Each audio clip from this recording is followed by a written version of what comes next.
মধ্যে যুক্ত হয়েছেন, মোহাম্মদ বেলাল যুক্ত হয়েছেন। ইনি প্রশ্ন করেছেন, মিলাদুন্নবীর মাহফিল করে টাকা বাঁচলে ওই টাকা দিয়ে কি মসজিদের কাজ করা যাবে? রমজান ধন্যবাদ আপনাকে।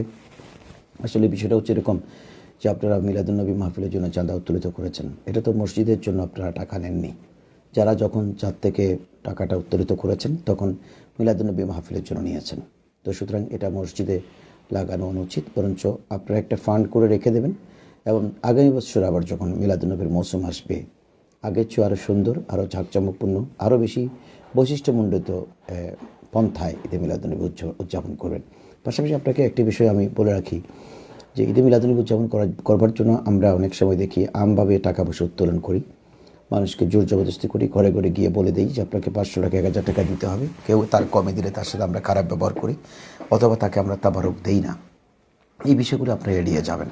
ঈদে মিলাদুন্নবীর জন্য এভাবে চাঁদা উত্তোলন করে জোর জবরদস্তি করে চাঁদা উত্তোলন করাটা একেবারে সমীচীন নয়। আপনি দেখবেন রসুল করিম সাল্লামের জিন্দগিতে রসুল কোনো মজমুনকে কেন্দ্র করে কখনো সাহাবা ইকরামের কাছে ডাইরেক্ট টাকা পয়সা চেয়েছেন কোনো প্রমাণ নেই। তিনি শুধু অতটুকুন বলতেন যে আমাদের এই বিষয়টি হলে ভালো হতো।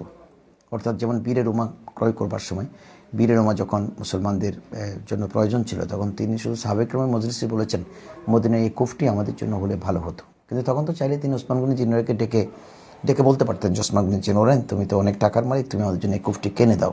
ওসমান গনি জিন্নারেন তোর জন্য গর্বিত বোধ করতেন যে রসুল আমাকে বলেছেন। না, ওনাকে যদি এভাবে বলতেন অনেক গরিব সাহাবি কষ্ট পেতেন, মনে করতেন হ্যাঁ আমার কাছে টাকা নেই, রসুল আমাকে ইন্ডিকেট করে বলেননি কুফটা কিনে দেওয়ার জন্য, উনি আমভাবে রেখে দিয়েছেন। তখন ওসমান গনি জিন্নারেন রাতের গভীরে গিয়ে কুফটি কিনে নিয়েছেন ও মুসলমানদের জন্য আফা করে দিয়েছেন।